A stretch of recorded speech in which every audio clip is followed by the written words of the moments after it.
que é a pasta src. Contém os arquivos fonte em Java e subpastas, né? Alguns pacotes que a gente pode estar trabalhando. E contém também arquivos de propriedades. Aí vocês podem estar perguntando, como assim arquivos fontes em Java? Não vai ser para web agora? Sim, vai ser para web. Mas o importante é que a gente vai poder utilizar toda aquela estrutura de classes Java que a gente já utilizava em projetos anteriores, né? Então você pode criar suas próprias classes Java, que vão fazer algum cálculo, vão fazer alguma atualização no banco de dados, vão pegar algumas informações de base de dados, e aí essas classes a gente pode estar criando, né, instanciando objetos dessas classes que a gente criar dentro dos nossos arquivos JSP, né? Então você vai poder criar as suas classes para você controlar melhor, para organizar melhor o teu projeto, né? E além dessas classes aí, dentro dos seus pacotes, também vão existir alguns arquivos de propriedades, né? Então, principalmente quando a gente vai utilizar alguns frameworks, né, que são lá para aula 6 e 7, a gente tem alguns arquivos de propriedade que ficam dentro dessa pasta aí, que vão trazer, né, algumas configurações que vocês podem utilizar para determinado framework. E a gente tem a pasta classes, que é localizada dentro da pasta webinf, que a professora Tereza falou, né, e que ela simplesmente vai guardar, né, as classes Java compiladas, juntamente com os arquivos de propriedades, ou seja, vai pegar o diretório src e vai fazer a compilação daquelas classes, né, daqueles arquivos .java, e vai gerar os .class para que esses .class possam ir para o nosso servidor. Bom, além dessas pastas, né, como a professora Tereza falou, existe um arquivo em especial chamado web.xml, né, que está dentro do webinf. Vocês podem observar aí que o webinf é uma pasta muito importante dentro de projetos utilizando a tecnologia JE5, e ele simplesmente é um descritor da aplicação web, né? Então vocês, dentro desse arquivo .xml, vai conter inúmeras configurações que vocês podem estar observando lá.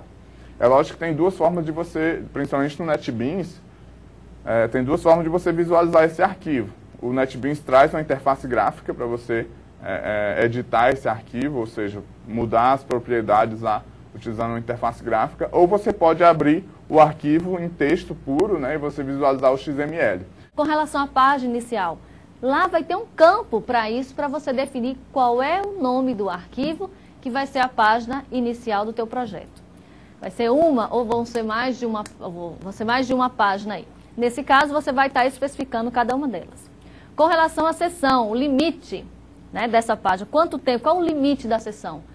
Se vocês não definirem nada, vai ser 30 minutos. Mas se vocês ainda acham que esse valor é pouco, eu vou aumentar 40, 50 minutos, então vocês vão lá no campo específico e vão estar definindo. Então, bom, é importante saber que as operações de requisição e resposta do protocolo HTTP numa aplicação JE5 são realizados com objetos. Bom, e quais são eles? Vamos lá.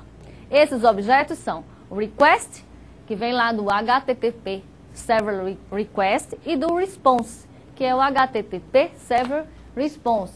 Bom, nesse caso aí, pessoal, vale a pena também dar uma olhada numa documentação em que eu tenho essas classes, eu tenho esses objetos aí, eu tenho uma lista de parâmetros. Então é possível, por exemplo, obter algumas informações desse processo de requisição e resposta, solicitação e resposta. Lembra que a gente começou a nossa aula de hoje falando sobre isso, dessa aplicação web, seja a criação de um formulário, enviar as informações desse formulário, ou até mesmo a questão de um link para uma outra página. Então, um próximo objeto que a gente tem é o objeto Session, né, que é do tipo HTTP Session e implementa a sessão de acesso do usuário a uma aplicação web, né? Então, a gente vai começar, além do request e do response, a gente vai ter também o controle de sessão, né? É importante a gente salientar isso, né? Porque o controle de sessão é quando você tem um determinado usuário utilizando o teu sistema web, seja ele um e-commerce ou seja ele um sistema de gestão, sempre é importante a gente estar gerenciando a sessão que o usuário está utilizando, né? As páginas que ele pode utilizar e assim por diante. Então, a gente vai perceber aqui o quão importante é essa questão de sessão aqui dentro de aplicações web. Não é uma coisa específica, né, da tecnologia Java. Qualquer linguagem que você for programar para a web tem os objetos que vão controlar a sessão. E aqui, na nossa aplicação Java, é o objeto HTTP Session. Então vamos ver aí mais a respeito dessa questão desse objeto aí.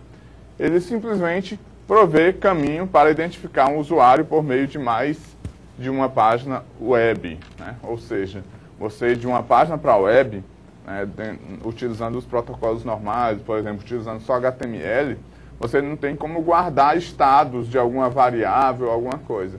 E como que a gente faz isso? Utilizando sessões. Né? Sessões elas vão ajudar a gente a guardar informações. E no caso, como a gente está trabalhando com Java, né, uma linguagem orientada a objetos, a gente pode guardar objetos, né, de qualquer tipo, dos tipos que você criar ou dos tipos específicos do Java, né, você pode guardar esses objetos dentro da sessão, que persiste por um determinado intervalo de tempo ou até que o browser seja fechado. Né? Então, o JSP vem de Java Server Pages e é uma tecnologia Java muito importante para a camada de interface web.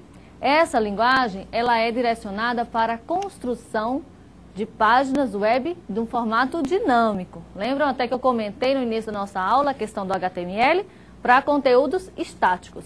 O JSP para conteúdos dinâmicos, dar uma maior flexibilidade. Ou seja, são aquelas páginas que vão ser construídas de acordo com as informações que são passadas para uma solicitação. O servidor faz o processamento e emite uma resposta. Então, por isso é que ele é dinâmico. Não existe um conteúdo fixo o tempo todo. Ele vai modificando dependendo das solicitações.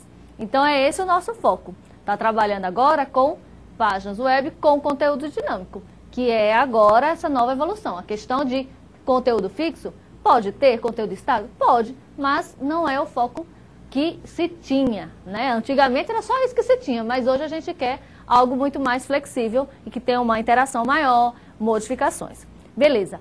Como vocês viram, lá no slide fala a questão da Sun. Lembra aí o logotipo? Então, é uma linguagem que foi desenvolvida pela Sun também.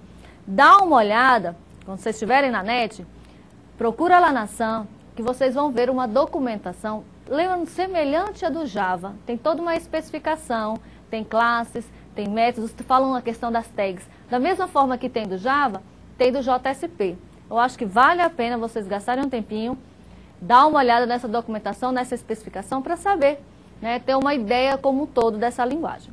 Mas outra informação importante que tem aí no slide, que fala sobre JSP, é que quando nós formos criar aí um documento, esse arquivo vai ser um arquivo texto com conteúdo HTML e código Java. Então, nós vamos criar o conteúdo HTML, não, arquivo texto HTML, só que nós vamos especificar que uma parte vai ser conteúdo Java, tá? Só que é JSP, só que aí vai ter mais uma restrição para isso. Vocês vão precisar se atentar. Quando eu salvar esse arquivo, ele não vai ser mais .html, vai ser ponto o quê? Vamos lá, confere comigo no outro slide. Vai ser uma extensão do arquivo .jsp. Então, o código Java a ser executado é inserido entre as tags menor, % e % maior. Então, é nesse caso aí. Então, nós vamos lá construir uma página .jsp. Nós já sabemos que a extensão é .jsp. Vai ser um conteúdo HTML, só que onde eu for colocar Java vai estar aonde? Entre o menor % e o % maior. Tá bom? Vamos conhecer agora uma das informações, ou um dos comandos mais tradicionais. O primeiro deles é a questão da impressão, né? Então, eu quero imprimir aí uma determinada frase. Então, nesse caso, vai ser o out.println. Entre parâmetros, nós vamos colocar uma string. Caso vocês queiram modificar, converter o tipo de dado, existem métodos apropriados para isso. Inteiro, double, float, assim por diante. Tá? No caso padrão, é uma string. Então, vamos começar conhecendo como é que eu vou fazer todo esse procedimento, porque agora eu já sei, por exemplo, criar um projeto. Nós vamos precisar saber criar um documento .jsp. Nós sabemos que vai vir um texto HTML, sendo que na parte que eu preciso colocar Java, eu vou colocar entre o menor % e o % maior. Combinado?